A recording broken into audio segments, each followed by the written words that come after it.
हरे कृष्णा। सभी भक्तों का स्वागत है हमारे आज के गीतामृत कार्यक्रम में। चौथा अध्याय दिव्य ज्ञान की व्याख्या, जिसमें ये 17वां श्लोक जो कि इस अध्याय का एक बहुत ही महत्वपूर्ण और प्रसिद्ध श्लोक है, आज इसका हम भाग 6 लेंगे। कर्मणो यपि बोद्धव्यम बोद्धव्यम च विकर्मणः अकर्मणश्च बोद्धव्यम गहना कर्मणो गतिः कर्मणो यपि बोद्धव्यम बोद्धव्यम च विकर्मणः अकर्मणश्च बोद्धव्यम गहना कर्मणो गतिः कर्मणो यपि बोद्धव्यम बोद्धव्यम च विकर्मणः अकर्मणश्च बोद्धव्यम गहना कर्मणो गतिः। अनुवाद श्रील प्रभुपाद के द्वारा कर्म की बारीकियों को समझना अत्यंत कठिन है, अतः मनुष्य को चाहिए कि वह यह ठीक से जाने कि कर्म क्या है, विकर्म क्या है और अकर्म क्या है। तो ये जो कुछ सीरीज चल रहे हैं कर्म के नियम, कर्म के सिद्धांत के ऊपर, जहां अब भगवान जो कि कर्म के बंधन में नहीं है और डायरेक्टली वो हमारे कर्मों के नियंता भी नहीं है, उन्होंने नियुक्त किया है प्रकृति को ये कर्म के नियमों को हमारे ऊपर लागू कराने के लिए।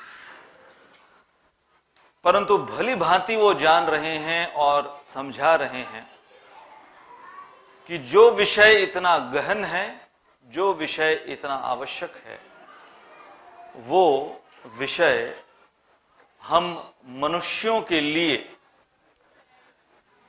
न केवल समझना, जैसे कि आवश्यक और गहन ये दोनों बता दिया, बल्कि अनिवार्य है। अनिवार्य का अर्थ होता है we don't have any other choice. तो कर्म जिससे न तो कोई बच सका है, ये कर्म का नियम, न कोई इससे बच पाएगा। जैसे ही हमने ये भौतिक शरीर धारण किया, तो ये विशेष रूप से हम मनुष्यों के लिए ये कर्म के नियम हमारे ऊपर, जैसे कहते हैं ना कि मीटर ऑन हो जाता है। आपने टैक्सी पकड़ी, बैठे आप टैक्सी में, मीटर ऑन है, चाहे वो टैक्सी चले या न चले, मीटर ऑन है। वेटिंग पीरियड, वेटिंग चार्जेस भी लगते हैं।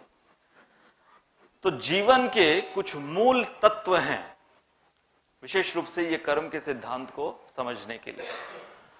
तो जीव, जो हम लोग, जीवात्मा, जगत, हम जो इस जगत में हम इतने अलग अलग योनियों में भ्रमण करते हुए अपना जीवन जी रहे हैं, और जगदीश जो कि इस जगत में आते रहते हैं और हैं हमारे साथ परमात्मा के रूप में, परंतु ये सब हमें क्या सिखा रहे हैं? जीवन। तो ये चार महत्वपूर्ण हमारे मूल तत्व हैं: जीव, जगत, जगदीश और जीवन। तो इसमें परिवर्तनशील क्या है? न तो जीव परिवर्तनशील है, न ये जगत हम इसको बदल सकते हैं, और जगदीश तो बिल्कुल नहीं। तो क्या परिवर्तनशील है? हमारा जीवन। और वो जीवन किससे बना हुआ है? हमारे इच्छाओं से। हमारी इच्छा जो कि कर्म में परिणित होती है हमारे कर्मों से। तो हम इस मुद्दे पर थे कि एक तरफ है हमारी स्वेच्छा, हम जो कर्म करते हैं और दूसरी तरफ है जिसे लोग कहते हैं भाग्य, डेस्टिनी। तो इस विषय में हमने हमारे पिछले सेटिंग्स में चर्चा करी कि कर्म और डेस्टिनी, इन दोनों में अंतर क्या है। तो ये हमने उदाहरण लिया था, बारिश का मौसम चल रहा है, उपयुक्त उदाहरण है कि वर्षा जो है वो यदि हमारी तकदीर है, हमारा भाग्य है कि पिछले इतने जन्मों से लिखित हमारा भाग्य जो हमें मिल रहा है, परंतु जो स्वेच्छा, जो कर्म अभी हम कर सकते हैं उससे बचने के लिए, वो उस छाते के समान है। अब ये निर्भर करता है कि हमने उस वर्षा से बचने के लिए या न बचने के लिए जो भी छाता इस्तेमाल किया है, वो हमारे भाग्य को तो नहीं बदल सकता, परंतु उस भाग्य का प्रभाव हमारे ऊपर कितना होगा, इसमें फेर बदलाव ला सकता है। तो ये दैववाद और कर्मवाद, ये एक दोनों ऐसे सिद्धांत हैं जो कि विशेष रूप से हम हिंदुओं को भारत में समझना बहुत आवश्यक है, क्योंकि एक श्रेणी देखी जाती है कर्मवाद वाली श्रेणी की, करते रहो, कर्म करते रहो, बस और कुछ करने की जरूरत नहीं है, और एक है कि बस दैव, वो सब कुछ हम हमारे संभालेंगे। तो इसमें अक्सर क्या होता है कि जब दैव हमारा साथ नहीं देते हमारे अनुसार, वो तो हर समय हमारा साथ देते हैं, परंतु हमारे अनुसार जब दैव हमारा साथ नहीं देते तो तुरंत नजर ऊपर जाती है, उंगली ऊपर जाती है। मैं हाल ही में ये उदाहरण दे रहा था कि हमारे राधा गोपीनाथ मंदिर में एक बार प्रसादम सर्विंग फीस्ट, हमारा प्रभुपाद अपीयरेंस डे का फीस्ट सर्विंग में कर रहा। तो आप अंदाजा लगा सकते हैं कि कितने सारे आइटम्स होते हैं। प्रभुपाद अपीयरेंस डे, नंदोत्सव भी है उस दिन, तो करीब 8-10 आइटम्स थे, 8 कोर्स फीस्ट ऐसा था, और सब एक एक आइटम्स अपने आप में एग्जॉटिक जिसको कहते हैं। तो मेरे अंडर जो स्पेशल पनीर की सब्जी, लंबी लाइन लगी हुई। अब आप लोग भी बहुत लाइन में लगते हो यहां पर, तो आप लोगों ने क्या अनुभव किया है जब फीस्ट है, विशेष रूप से जब मेनू पता है कि केवल राजमा है और आलू मटर है, तो वो लाइन में आप थोड़ा इत्मीनान से खड़े रहते। लेकिन जब आप देखते हो कि एक लाइन में 8-10 बाल्टियां हैं और आज फीस्ट का दिन है और काउंटर लगने में बहुत समय लगा है, तो और उत्कंठा बढ़ा देते। लाइन में खड़े हो तो फिर नजर कहां होती है आपकी? आपकी प्लेट में और सामने वाली की प्लेट में, कि उसकी प्लेट में जो जो आइटम्स डाले वो आपकी प्लेट में आए कि नहीं। एक्सपीरियंस किया आपने? कोई गलती से भी वो सर्वर की ओर देखता नहीं है, जो सर्व कर रहे हैं उसके ओर, क्योंकि पूरा फोकस हो प्लेट के ऊपर, कौन से खांचे में कहां क्या डालना है, डलवाना है। तो मैंने एक एक्सपेरिमेंट किया। इतना बड़ा वो चम्मच था, चम्मच से भर भर के वो पनीर की सब्जी में डाल रहा था। तो मैंने सोचा कि चलो एक एक्सपीरियंस करते, क्योंकि हजारों की संख्या में ले रहे हैं, कोई मेरे तरफ देख ही नहीं रहा।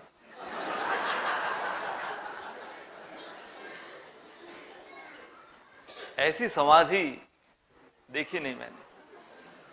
तो फिर एक बंदे को, एक डिवोटी को, उनको मैंने इतनी सी सब्जी डाली, वो बेचारा पनीर भी लुढ़क लुढ़क कर गया अंदर। मुश्किल से वो जो ग्रेवी थी यहां वहां उसको ढक रही थी पनीर को, चटनी की तरह। अब आप अंदाजा लगाइए कि ये डिवोटी जैसे ही इसने देखा सामने वाले की प्लेट में इतनी पनीर की सब्जी, मेरे प्लेट में चटनी की तरह इतनी सी सब्जी, तुरंत उसकी नजर कहां गई? मेरी ऊपर, और ऐसी नजर मिलाई उसने जैसे मुचकुंद महाराज ने काले यवन को भस्म किया था। तो मुझे लग रहा था प्रभुपाद अपीयरेंस डे के दिन डिसअपीयरेंस मेरा ना हो जाए। तो फिर मैंने और एक्स्ट्रा भर के उनको डाल दी। तो इसमें ये एक्सपेरिमेंट मैं क्यों कर रहा था, ये देखने के लिए कि हम लोग सब वो लाइन में प्लेट लेकर खड़े हैं, भगवान अपनी मेहरबानियों का काउंटर लगाए रखते हैं, अलग अलग उनकी अलग अलग मेहरबानियों का काउंटर रहता है। हम लोग सब लाइन में प्लेट लेके खड़े रहते हैं और तब तक भगवान को नहीं देखते जब तक कि हमारे अनुसार प्लेट में हमारी सब्जियां, पनीर वगैरह इत्यादि, गुलाब जामुन सब मिलते जा रहा है। जैसे ही उसमें से एक भी आइटम, चाहे वो सलाद क्यों ना हो, और उसमें भी अगर एक भी ककड़ी कम आई, तुरंत नजर ऊपर मेरे प्लेट में।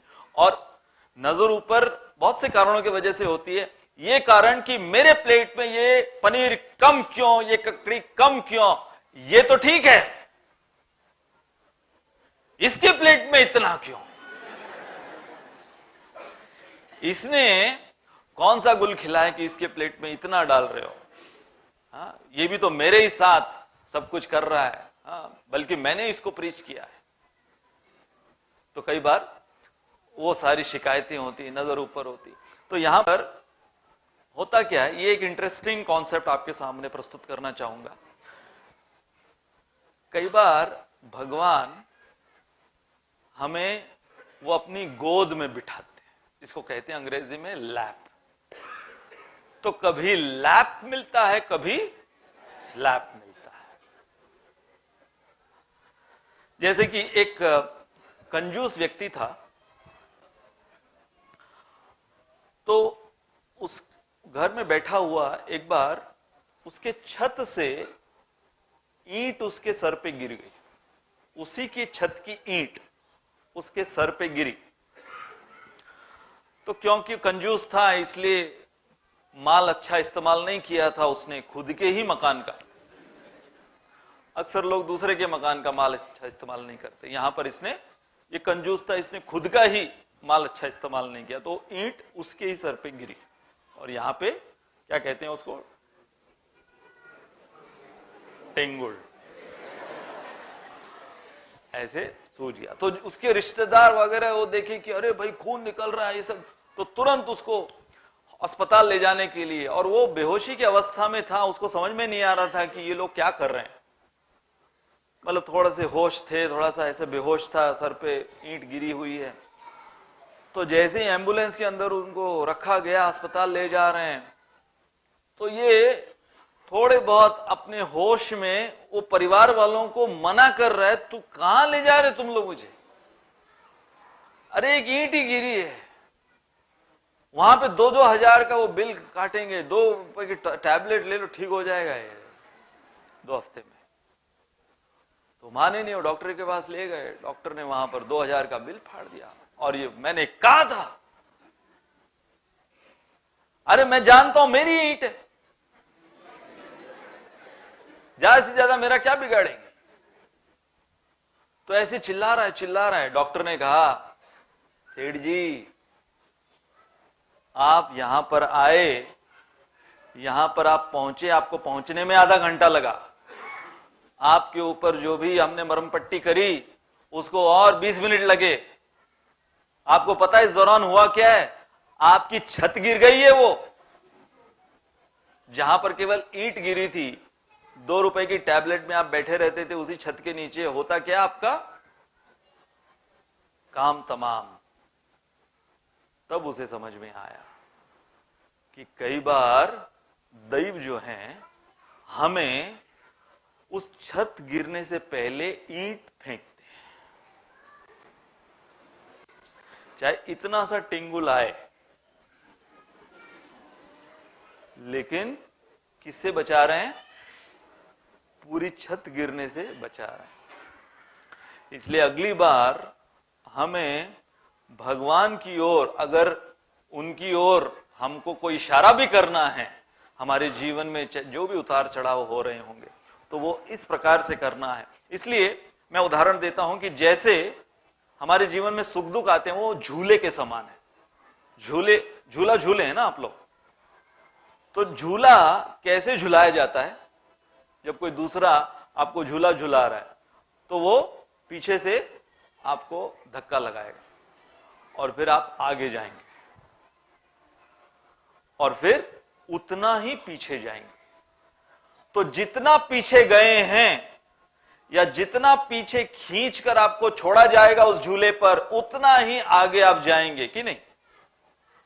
तो भगवान अक्सर हमारे साथ हमको झूला झुलाते हैं। तो यदि दुख पीछे खींचने के समान है तो समझ लेना कि यदि मेरे जीवन में इतना खिंचाव दुख का हो रहा है तो भगवान जब छोड़ेंगे तो उतनी ही रफ्तार से सुख भी प्राप्त होगा। तो ये जीवन कैसा है? हमारी झूलन यात्रा। हाँ? सुख और दुख। स्वास्थ्य कभी अच्छा होगा, कभी बुरा होगा, कभी मूड अच्छा होगा, कभी मूड अच्छा नहीं होगा, कभी गीतामृत में आएंगे, कभी नहीं आएंगे।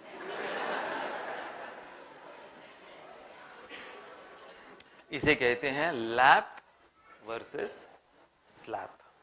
तो ये हमने पिछली बार उदाहरण लिया था अपना कर्मवाद और दैववाद का कि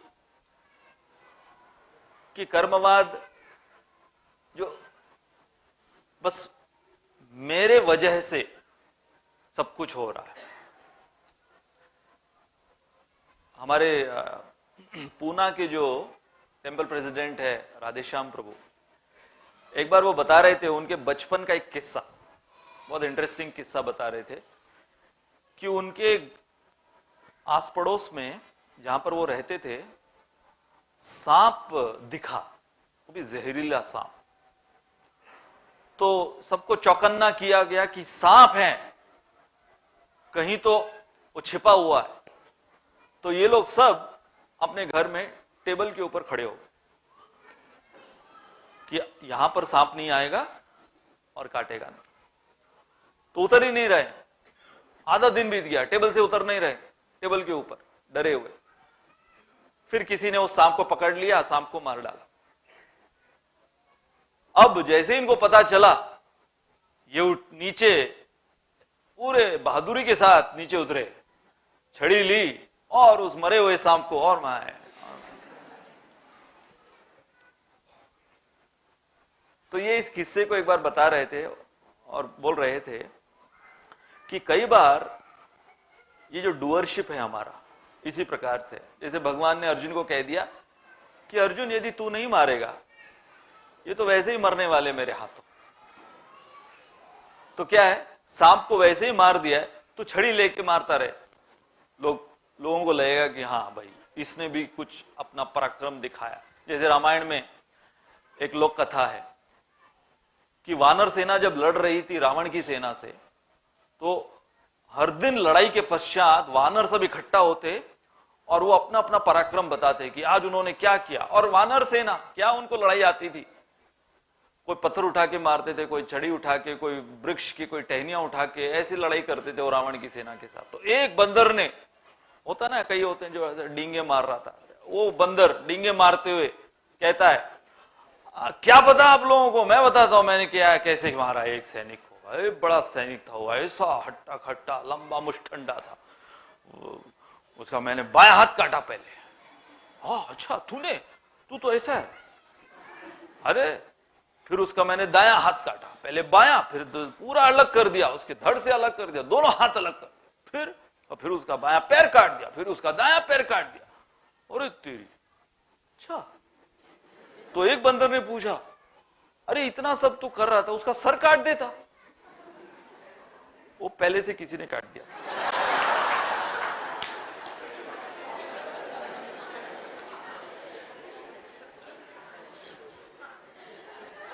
तो ये बहुत विशेष थे ये सारे वानर।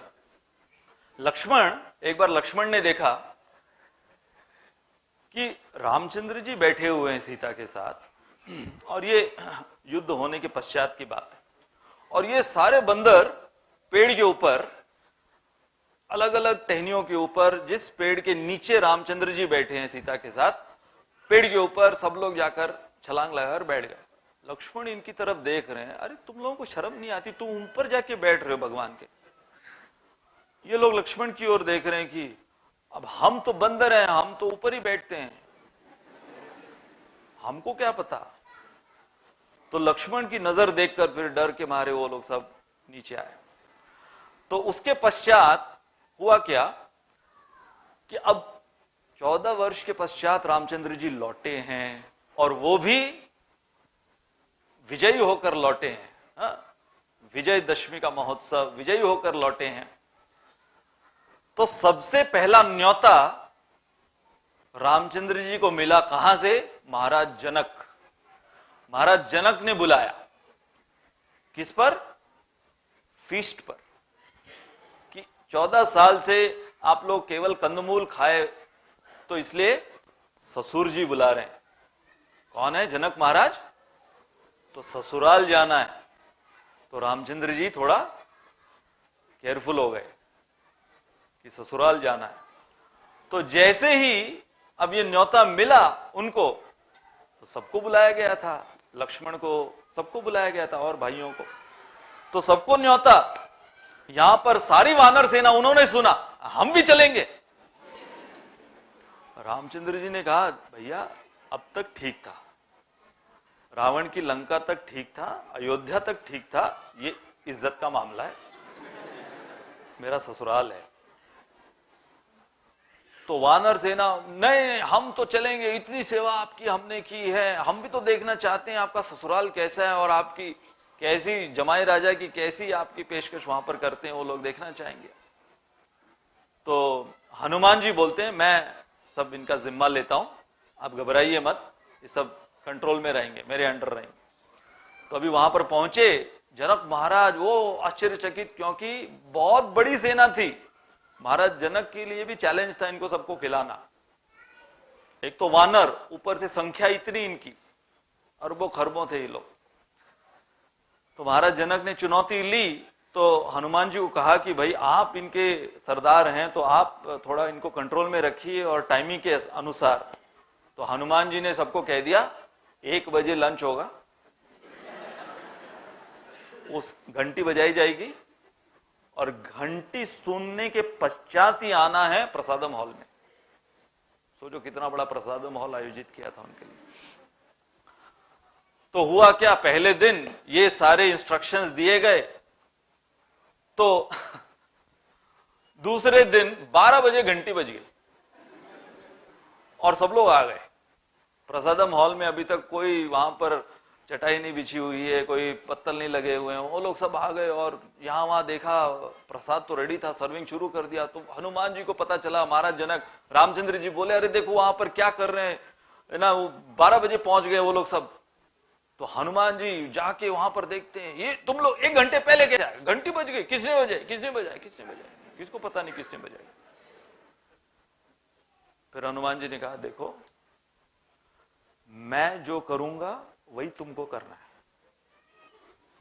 कान खोल के सुन लो, मुझे देखते रहना, मैं जो करूंगा वही तुमको करना। सब लोग हनुमान जी की ओर देख, अभी प्रसादम सर्विंग हो गया, सब लोग हनुमान जी की ओर देख रहे हैं कि हनुमान जी खाना शुरू करेंगे तो हम भी खाना शुरू करेंगे। तो हनुमान जी ने सबसे पहले आम उठाया, आम सर्व किया था, आम उठाया। तो आम खाने के लिए अभी हनुमान जी भूल गए कि मैंने ये आदेश दिया था कि मुझे देखकर सब कुछ करना। तो हनुमान जी चूसने के लिए आम को दबाया, वो गुठली ऊपर उड़ी, वो आम की गुठली ऊपर उड़ी। हनुमान जी ने छलांग लगाई उस गुठली को नीचे गिरने से पहले पकड़ने के लिए। सबने क्या सुना था? हनुमान जी जो करेंगे वही करना है। सबने अपने अपने आम उठाए, दबा गुठली उठा रहे हैं।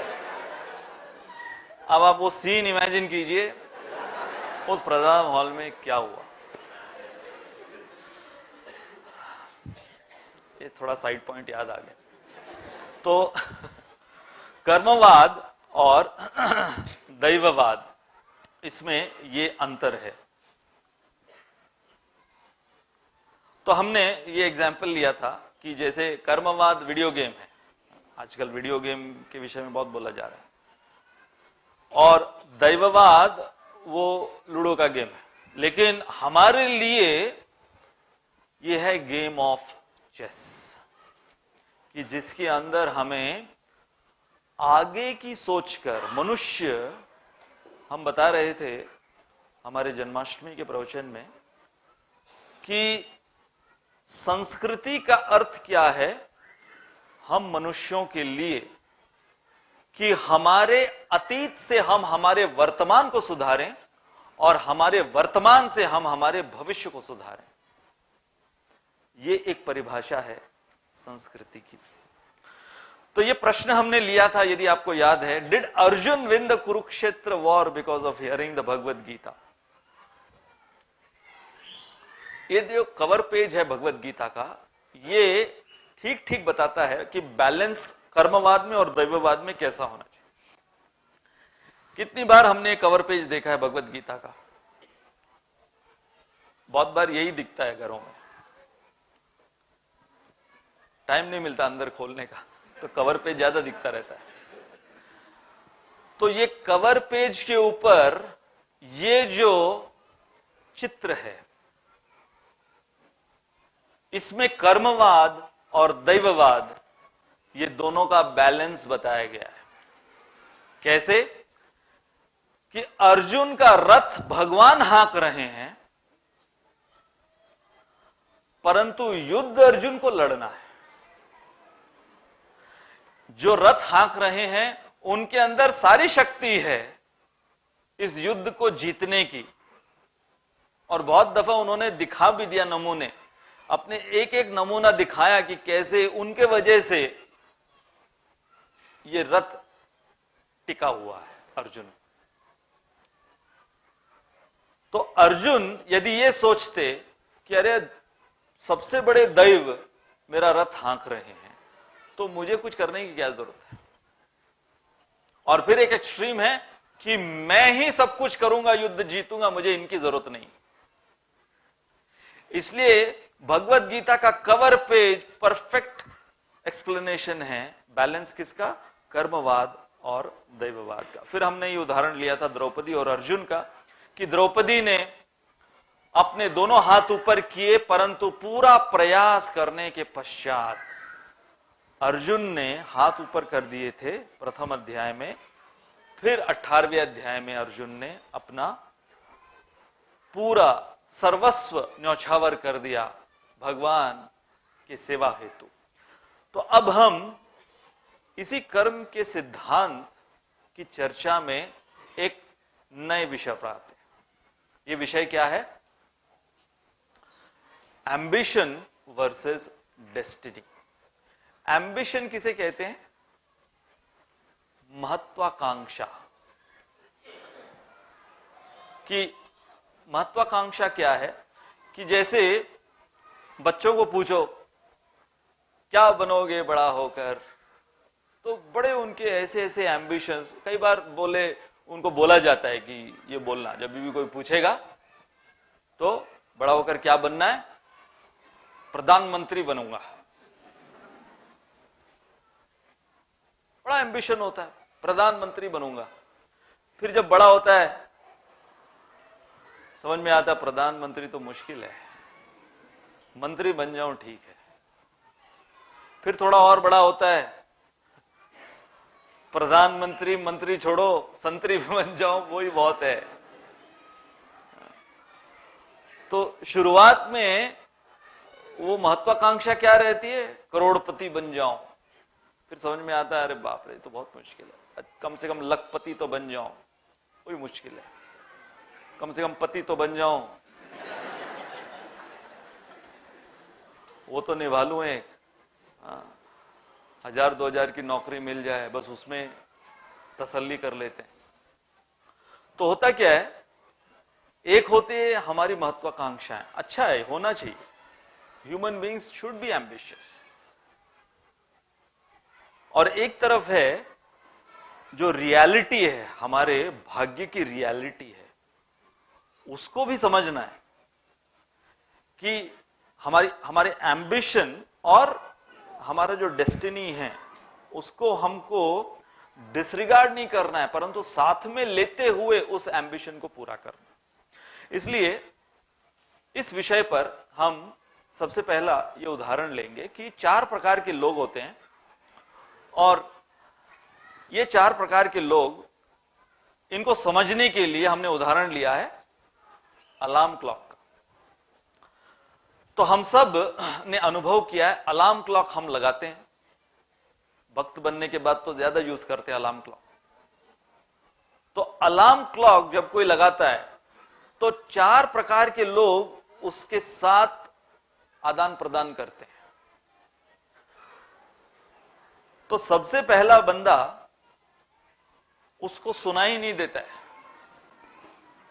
ऐसी नींद में, और आपको कई बार आश्चर्य होगा, ये हमने अनुभव किया जब मैं राधा गोपीनाथ मंदिर में था, तो वहां पर हम लोग सब ऐसे ये टेम्पल हॉल में सोते थे। रात को प्रोग्राम के बाद हमारी चटाई लेकर टेम्पल हॉल में सोते थे। कई बार 11:30 बजे प्रोग्राम से आए हैं, जगह ही नहीं मिलती थी, जगह ढूंढना, क्योंकि एक के बाद एक चटाई भी और मच्छरदानी, ये सब कुछ ऐसे लगे हुई थे, लाइन से लगी हुई रहती थी। तो कहीं बीच में यहाँ वहां जगह मिल जाए, उसमें आपकी चटाई डालो, सो जाओ। और कई बार ऐसा अनुभव हमारा होता था कि आप 11:30 बजे आए हो, 11:45 तक आपको नींद लगी, आंख लगी, यहां 2:30 बजे किसी का अलार्म बजना शुरू हो गया। क्यों? क्योंकि उसकी कोई सेवा होगी, या कई डिवोटीज वो पहले चैंटिंग करते थे, 32 माला, कई ना 25 माला करते थे, पहले चैंटिंग करते थे। और कई, मैं आपको ये बड़ा चढ़ा कर नहीं बोल रहा हूं, एक बंदा वहां पर था, वो 2:30 बजे अलार्म लगाता था अपना, और उसको छोड़ के पूरा टेम्पल हॉल जग जाता था।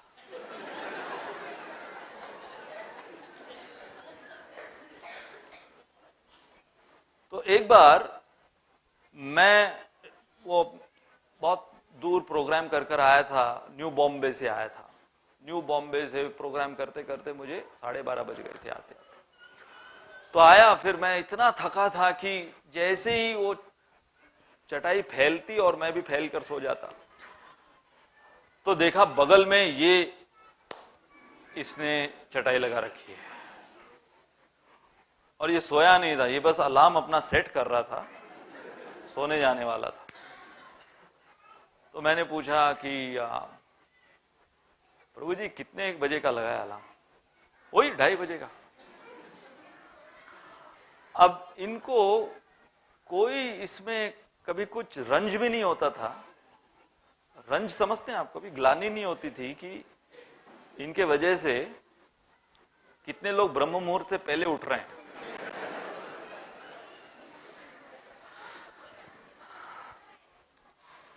तो अब बाकी मैंने देखा और कहीं उठ के सो जाऊं, लेकिन देखा कि वो नेक्स्ट डे फेस्टिवल था, सब जगह पैक था, कहीं जगह नहीं सोने की इसके अलावा, और मेरे को हिम्मत भी नहीं थी, ताकत भी नहीं थी। तो मैंने कहा प्रभु जी ऐसा करो, बीच में रखो ना अलार्म, मैं भी उठना चाहता हूं कल।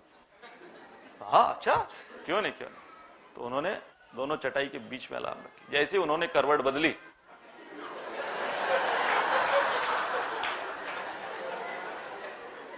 आप लोग बुद्धिमान हैं,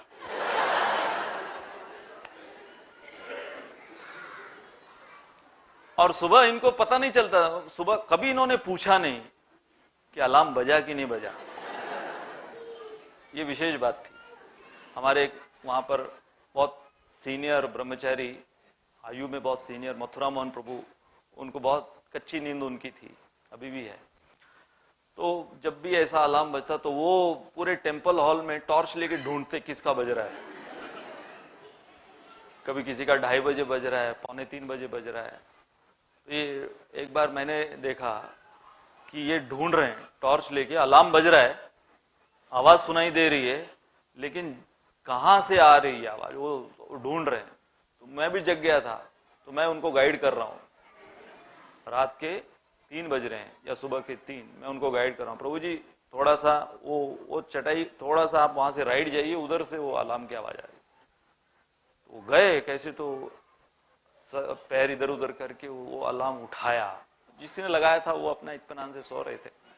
अलार्म उठाया और हमारा उधर का मंदिर फर्स्ट फ्लोर पे, तो फर्स्ट फ्लोर से उधर 7 km मुंशी मार्ग पर फेंके, वो अलार्म फेंका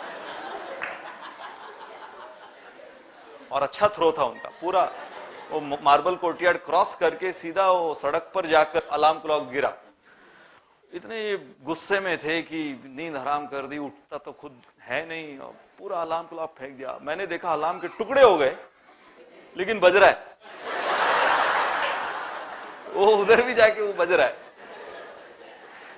तो ये पहले श्रेणी के होते हैं। अच्छा, दूसरे श्रेणी के होते हैं कि वो अलार्म उनको सुनाई देता है, पहले वालों को सुनाई नहीं देता है। ये दूसरी श्रेणी के, उनको अलार्म सुनाई देता है। वो स्नूज फीचर जो होता है ना अलार्म के अंदर, वो जानबूझ के उसको लगा के रखते हैं। उसको फिर स्नूज पे हल्के से उसको टैप करेंगे, फिर क्या होगा, 5 मिनट बाद वो वापस बजेगा। वो 5 मिनट की जो नींद है, ऐसी मीठी नींद आती है, फिर उसको वापस है 5 मिनट। तो ये कौन से श्रेणी के लोग हैं कि जो अपने जीवन की महत्वपूर्ण चीजों को स्नूज पे डालते हैं, पोस्टपोन करते रहते हैं कि अगले गीतामृत में आएंगे, अगली जन्माष्टमी से 16 माला करेंगे, अगली बार ये करेंगे, अगली बार करेंगे, इस बार आप कर लो। तो उसको वो कौन सी कैटेगरी के हैं, पोस्टपोनिंग पोस्टपोनिंग पोस्टपोनिंग, स्नूज करते रहते हैं। और अच्छा, ये थर्ड कैटेगरी भी इंटरेस्टिंग है। ये उठते हैं, आवाज सुनाई दी, उठते स्नूज वूज नहीं करते, सीधा बंद करते हैं, पूरा पैक करके रजाई ऊपर लेके अलार्म भी क्रोध में उधर आग बबूला होता रहता, लगाया क्यों था, फिर मुझे बंद करना था। तो रात भर मैं उधर वेट कर रहा था, कब आए, 4 बजेंगे 4 बजेंगे 4 बजे। और फाइनली ये श्रेणी बहुत कम होती है कि उठते हैं और उठते ही पूरे दिन की चुनौतियां लेने के लिए वो तैयार रहते हैं।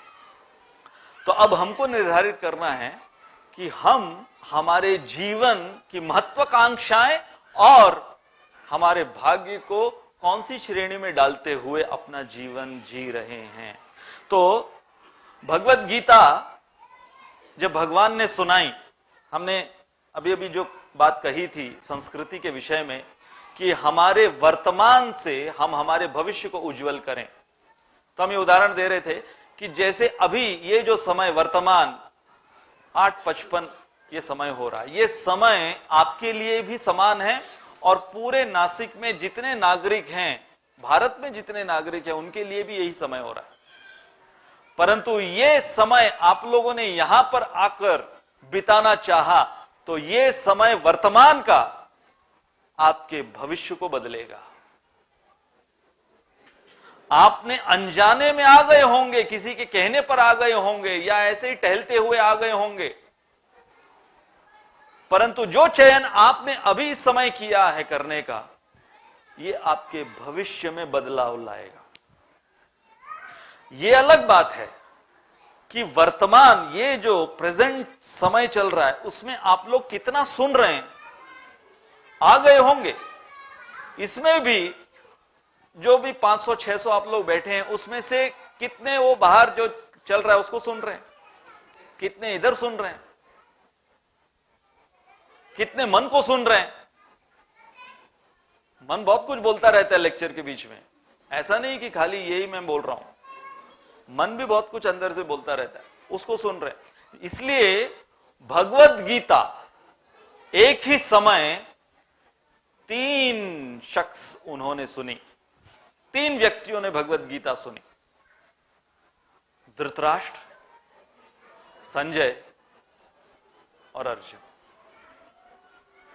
और तीनों ने भगवत गीता जो सुनी, तीनों की भगवत गीता सुनने के पश्चात उनकी प्रतिक्रिया क्या थी, ये जानने योग्य है। तो सबसे पहले धृतराष्ट्र ने भी वही भगवत गीता उसी समय सुनी परंतु Dhritarashtra didn't want to change his attachment for Duryodhan. कोई फर्क नहीं पड़ा उसे सुनने के पश्चात कि अरे ऐसे ऐसे सिद्धांत भगवान ने सुनाए हैं। सब कुछ सुनने के पश्चात, तो ये पहली श्रेणी के श्रोता होते हैं, सुनते हैं, परंतु जो आसक्तियां हैं उसको वैसे ही पूरा सुनने के पश्चात फिर फाइनली, अभी जैसे मुझे बता रहे थे, मेरे स्वरूप दामोदर प्रभु जब आए थे वो बता रहे थे कि जयद्वैत महाराज को दुबई में एक बंदे ने प्रश्न पूछा। अब सोचो जयद्वैत महाराज को प्रश्न पूछते हैं। जयद्वैत महाराज इस्कॉन में बहुत आंसर देने में एकदम लॉजिकल आंसर और उनके स्ट्रेट फॉरवर्ड आंसर्स होते हैं।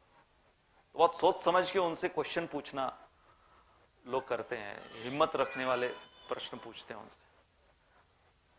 तो एक ने वहां पर, उसे पता नहीं था, तो कोई नया नया शायद आएगा, उसने क्वेश्चन पूछा, महाराज दाल में बाल आ जाए तो क्या करना चाहिए? अभी इन्होंने पूरा भगवत गीता के ऊपर फिलोसॉफिकल लेक्चर दिया था। उसके बाद प्रश्न क्या पूछता है कि दाल में बाल आ जाए तो क्या करना चाहिए? तो इन्होंने जो महाराज ने जो आंसर दिया, उसके बाद इसके एक दो बाल गिर गए होंगे। महाराज ने कहा अगर एक बाल आए तो निकाल दो, बहुत सारे बाल आए तो विग बना लो।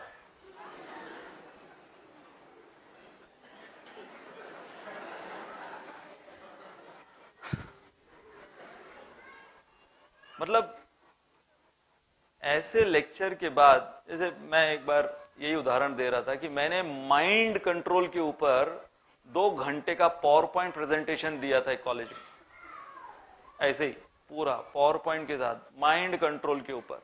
उसके बाद एक स्टूडेंट आता है, मेरे को क्वेश्चन पूछता है, सर बताइए वो जो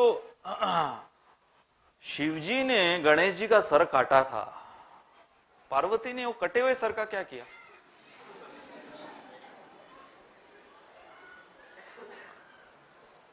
मैं अपने आप को देख रहा था कि मैं क्या कर रहा हूं यहां पर। 2 घंटे मैंने आर्ट ऑफ माइंड कंट्रोल के ऊपर लेक्चर दिया है। मैंने थोड़ी सी अपेक्षा रखी थी कि ये कम से कम माइंड के ऊपर कुछ क्वेश्चन पूछेगा। कटे हुए उनके सर का पार्वती ने क्या किया? मैंने कहा क्या फर्क पड़ेगा तेरे जीवन में? फ्रिज में रखा था, बोल।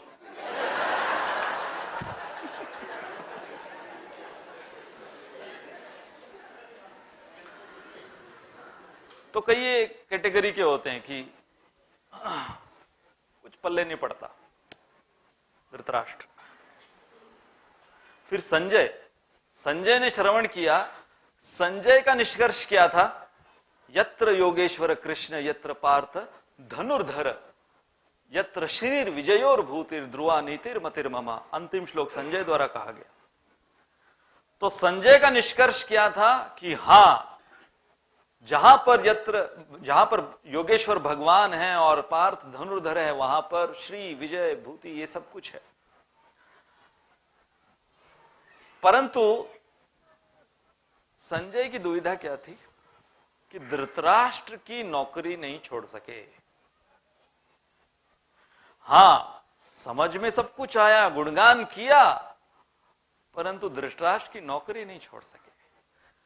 Dhritarashtra didn't want to Sanjay couldn't change. Dhritarashtra didn't want to change, Sanjay couldn't change. तो ये कैटेगरी में बहुत मिलेंगे कि भगवत गीता सुनते हैं, अच्छी भी बहुत लगती है, बहुत अच्छा बोला, पते की बात बताई, लेकिन उनको जब पूछो कि तो फिर आपने क्या सोचा? मैंने क्या सोचा? मैंने कुछ नहीं सोचा।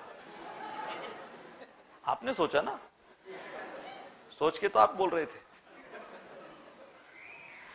फाइनली अर्जुन ने जो श्रवण किया, Arjun changed his destiny using his will and his skill. दोनों का समन्वय अर्जुन ने किया और अपने भाग्य को बदला। तो अब ये हमारे ऊपर निर्भर है कि हम कौन सी श्रेणी के श्रोता, कौन से लिसनिंग क्लब को ज्वाइन करने वाले हैं। एक Dhritarashtra listening club, Sanjay listening club और अर्जुन लिसनिंग क्लब। श्रवण करने के पश्चात अर्जुन ने कह दिया, करिष्ये वचनम तव, आप जो कहोगे बस, thy will be done not my. तो 3 प्रकार की कमाई होती है। हम लोग इस मुद्दे पर हैं, एम्बिशन वर्सेस डेस्टिनी। बहुत इंटरेस्टिंग है 3 प्रकार की कमाई। एक है बाप कमाई, कि होते ना कई लोग, they are born with the silver spoon, कि ऐसे परिवार में पैदा हो गए कि कुछ करने की जरूरत नहीं है। तो वो लोग किसकी कमाई पे जीते हैं?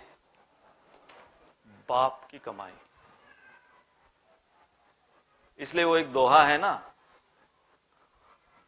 पूत कपूत तो क्यों धन संचय, पूत कपूत तो क्यों धन संचय, पूत सपूत तो क्यों धन संचय। 2 प्रकार के पूत होंगे, या तो सपूत होगा या कपूत होगा। तो पिता अगर धन संचय कर रहा है, अगर सपूत है तो भी जरूरत नहीं है, कपूत है तो बिल्कुल जरूरत नहीं। तो बाप कमाई, इसके पश्चात एक है पाप कमाई। इसमें भी बहुत से लोग इस कलयुग में आप पाएंगे देखते हुए कि जो पाप की कमाई पर अपने भाग्य को पता नहीं वो उदित कर रहे हैं या बुझा रहे हैं। और एक है आप कमाई। तो कौन सी है 3 प्रकार की कमाई? बाप, पाप और आप। एक बार एक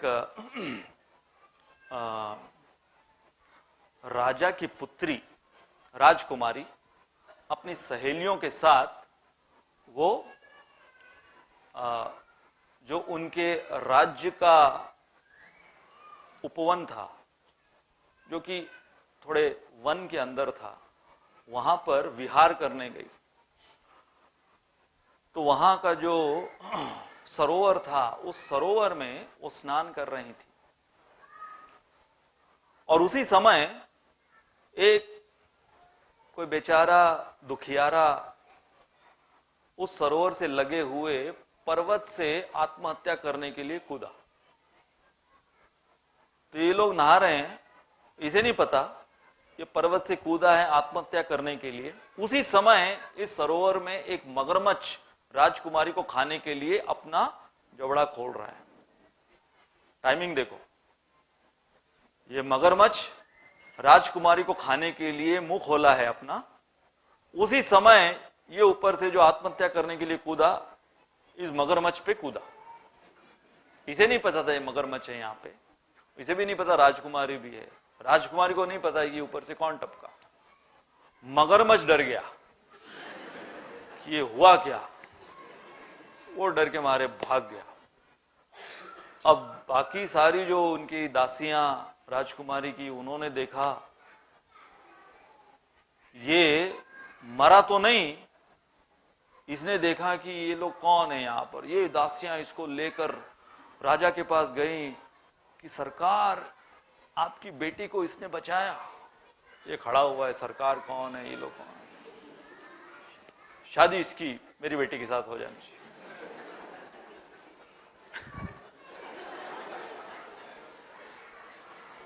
तो ये सोचने लगा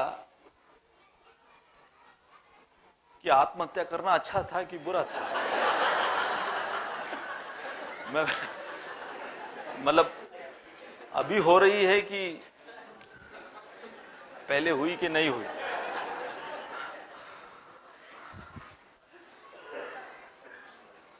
एक अरब शेख था, तो उसने एडवर्टाइजमेंट किया कि उसके बड़े उसके बंगले में उसने एक स्विमिंग पूल, ऐसे 100 मीटर का लंबा स्विमिंग पूल, उसने एक चैलेंज रखा था कि इस स्विमिंग पूल में सबसे खतरनाक मगरमच्छ और घड़ियाल है, और जो तैरकर एक छोर से दूसरे छोर जाएगा उसको मैं मेरी आधी संपत्ति दे दूंगा, मेरी बेटी उसका हाथ दे दूंगा। ऐसे करके चैलेंज, बहुत सब लोग इकट्ठा हुए कि कौन इस चैलेंज को करेगा। पूरा स्विमिंग पूल किससे भरा हुआ है? ऐसे बहुत खतरनाक मगरमच्छ इनसे भरा हुआ। एक बंदा धड़ाधड़ धड़ाधड़ धड़ाधड़ धड़ा कूद के वो स्विमिंग पूरा पार करके वन पीस में आ गया। ये इतना आश्चर्यचकित हो गया ये शेख की कैसे ये बच गया, ऐसा तैराक।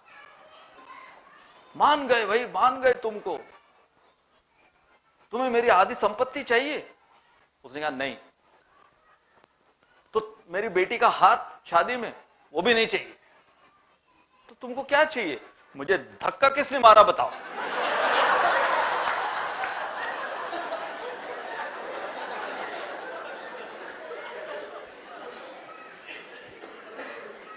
तो कई बार हमारे जीवन में कमाई ऐसी आ जाती है हमारे जीवन में। तो अब वो हम निर्धारित करेंगे कि वो कौन सी कमाई है, बाप पाप या आप। तो अभी हम आपको 2 वीडियोस दिखाएंगे। पहला वीडियो है जिसके अंदर अय्याशी की अमीरी बताई गई है, और ठीक इसके बाद वाला वीडियो जिसके अंदर गरीबी की इंसानियत। दोनों बहुत ही ऑपोजिट वीडियोस हैं, तो ध्यान से देखिएगा कि एम्बिशन और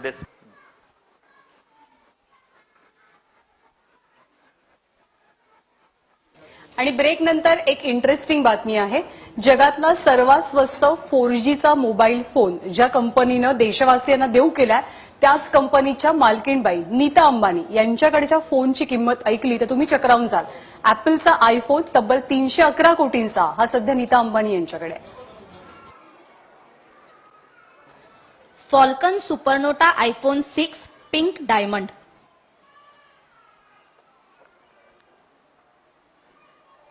जगातला सर्वात महागडा फोन, किंमत तब्बल 311 कोटी, आणि त्याची मालकीन कोण आहे माहितीये? भारतातल्या सर्वात श्रीमंत कुटुंबाची मालकीन, अर्थात नीता अंबानी। गेलात ना चक्रावून? फोनची खासियत, Falcon Supernova iPhone 6 pink diamond 2014 मध्ये लॉन्च झालाय। 24 कॅरेट गोल्ड आणि पिंक गोल्ड पासून हा फोन बनवण्यात आलाय। त्यावर प्लॅटिनमचं कोटिंग आहे, जेणेकरून हा फोन कधीच तुटणार नाही। हा फोन हॅक करण्याचा प्रयत्न केला तरी मालकाला लगेच अलर्टचा मेसेज मिळतो। या फोनची निर्मिती देखील मर्यादित आहे, त्यामुळे या फोनची निर्मिती मागणीनुसारच केली जाते। नीता अंबानी नाव एक, शौक अनेक।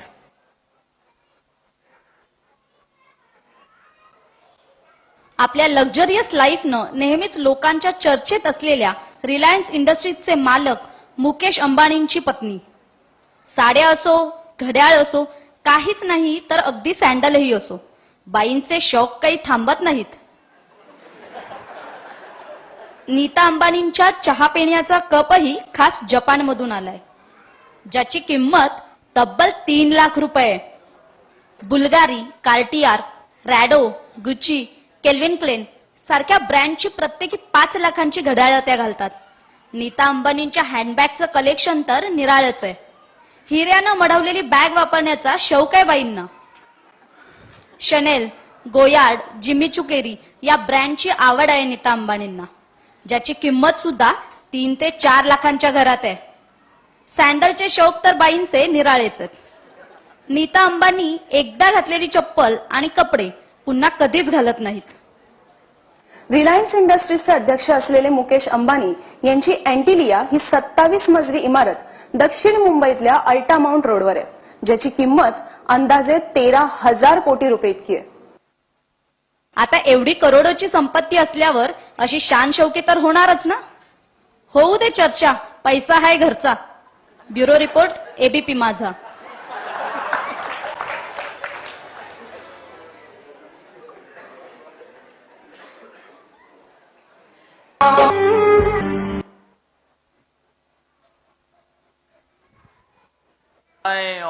निचोड़ अलग अलग फूलों को लेकर प्रभुपाद ने उनको पिरोकर तोरण बनाया। हमको प्रभुपाद दे रहे हैं, खुद भी लगा सकते थे, हमको प्रभुपाद दे रहे हैं कि जाके तुम लगाओ, ताकि इस भगवान के उत्सव में, भगवान के अवतरण के उत्सव में क्या हो कि तुम्हारी तरफ से भी सेवा हो। इसलिए हमारी क्या योग्यता है? ये भगवत गीता सुनाना, सुनना, हमारी क्या योग्यता है?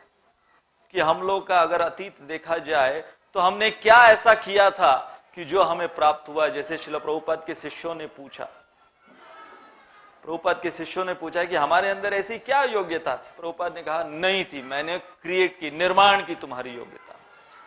तो वही प्रभुपाद जैसे आचार्य, भगवान श्री कृष्ण जैसे अवतार, ये सब एक साथ आते हैं। हमने हाल ही में जन्माष्टमी मनाई और प्रभुपाद का आविर्भाव दिवस बनाया। ये दोनों का समन्वय, गुरु और गौरांग, इनका समन्वय क्या है? ताकि हमारे कर्म के बंधन के बीच में वो हस्तक्षेप करें और हस्तक्षेप कर कर हमारे भाग्य को उज्जवल बनाएं। और हमें, जैसे श्रील प्रभुपाद ने कहा, करना क्या है? We have to become cooperators, not competitors of Krishna. We have to become cooperators. और जब हम इस मोड में अपना जीवन जिएंगे, to become cooperators of Guru and Krishna, definitely we will redeem ourselves from this material tabernacle and reach the spiritual abode which is our real home। ये है हमारा परम भाग्य का उदय होना। बहुत बहुत धन्यवाद। हरे कृष्ण।